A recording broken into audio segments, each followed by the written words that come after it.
Welcome বন্ধুরা, রাত্রির চ্যানেলে তোমাদের সবাইকে স্বাগতম। আজ তোমাদের সাথে শেয়ার করছি চটজলদি কীভাবে পনির বানাই। মিনিট 5-এর মধ্যে সর্ষের তেল গরম করে পনিরটা ভেজে তুলে রেখে দিয়েছি।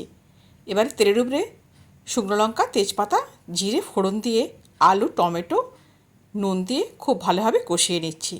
সাথে দিয়ে দিচ্ছি আদা বাটা আর 1 চামচ লঙ্কার গুঁড়ো। আবারও মশলাটাকে খুব ভালোভাবে কষিয়ে নিলাম। কষিয়ে নিয়ে দিয়ে দেবো ভেজে রাখা পনিরের টুকরোগুলোকে। আবারও কষিয়ে নিলাম মিনিট 2-3 ধরে। এবারে দিয়ে দিলাম অল্প খানিক গরম জল। গরম জল দিয়ে ফোটার অপেক্ষা। ফুটে গেলে দিয়ে দেবো গরম মশলার গুঁড়ো, স্বাদ মতো চিনি আর কয়েক টুকরো চেরা কাঁচা লঙ্কা। ব্যাস, আমার চটজলদি পনির রেডি হয়ে গেল। তোমরা আমার চ্যানেলটাকে সাবস্ক্রাইব করে নাও, আমার পাশে থেকো। দেখা হবে আবার পরের কোনো রেসিপির সাথে। ততদিন সবাই ভালো থাকবে আর সুস্থ থাকবে। ধন্যবাদ।